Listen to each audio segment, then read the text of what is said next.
We'd like to solve these equations, and we're going to use the zero property of multiplication. The zero property of multiplication says anytime you multiply some pieces together and the answer is 0, then one of those pieces must equal 0. We already have this factored, so we have 2u plus 5 is our first piece, and 1 plus u is our second piece. These are our factors.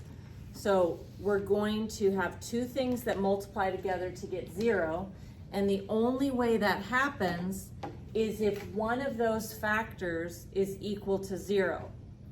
So we want to figure out what number should we let the u be to make the first piece equal 0, and then we want to figure out what number should we let u be to make the second piece equal 0.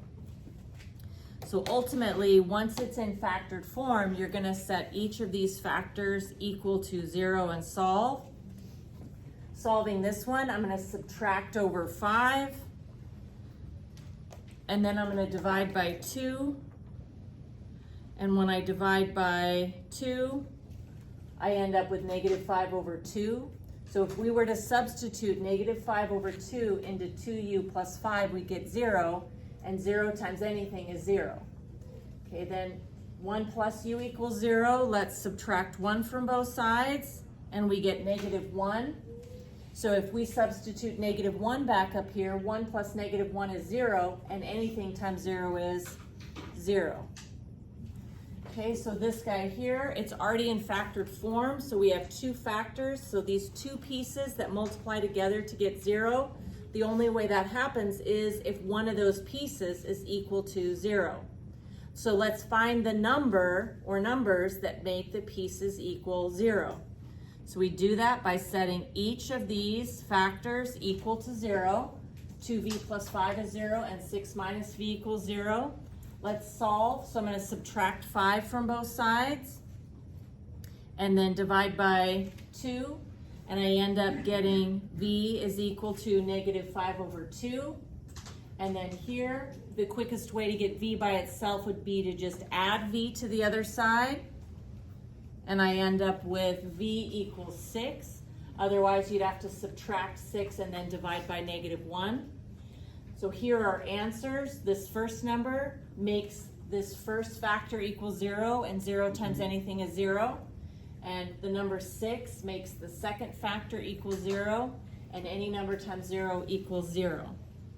Okay, here's just a couple more. This time we have 3 terms. So I have negative 3z multiplied by z plus 7 multiplied by z plus 5. So if any one of those 3 pieces ends up equaling 0, when we multiply it by 0, we'll get 0. So let's find what number makes each of these factors equal 0. Starting with negative 3z equals 0, if I divide both sides by negative 3, I get 0. So notice putting 0 back in the original makes negative 3 times 0, which is 0. 0 plus 7 is 7, and 0 plus 5 is 5. So we have 0 times 7 times 5, which is 0. Then let's find the number that makes z plus 7 equals 0. If I subtract 7, we get negative 7.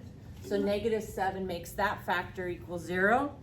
And for z plus 5, when I subtract 5, I get negative 5, and that makes the third piece equal 0. So all 3 of these make the original equal 0. Now the last one here, I just made a slight change. When we're setting each piece equal to 0 and we're just following process, and you'd have 2 equals 0, well, that's nonsense. 2 is a constant.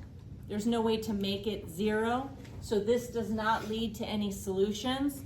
When I set x plus 1 equals 0, I get negative 1. And when I set x minus 3 equals 0, I get 3. So by putting in negative 1, I get 2 times 0 times negative 4, which is 0. By putting in 3, I would get 2 times 4 times 0 equals 0. So in summary, when it's already in factored form equal to 0, set each factor equal to 0 and solve to find your solutions.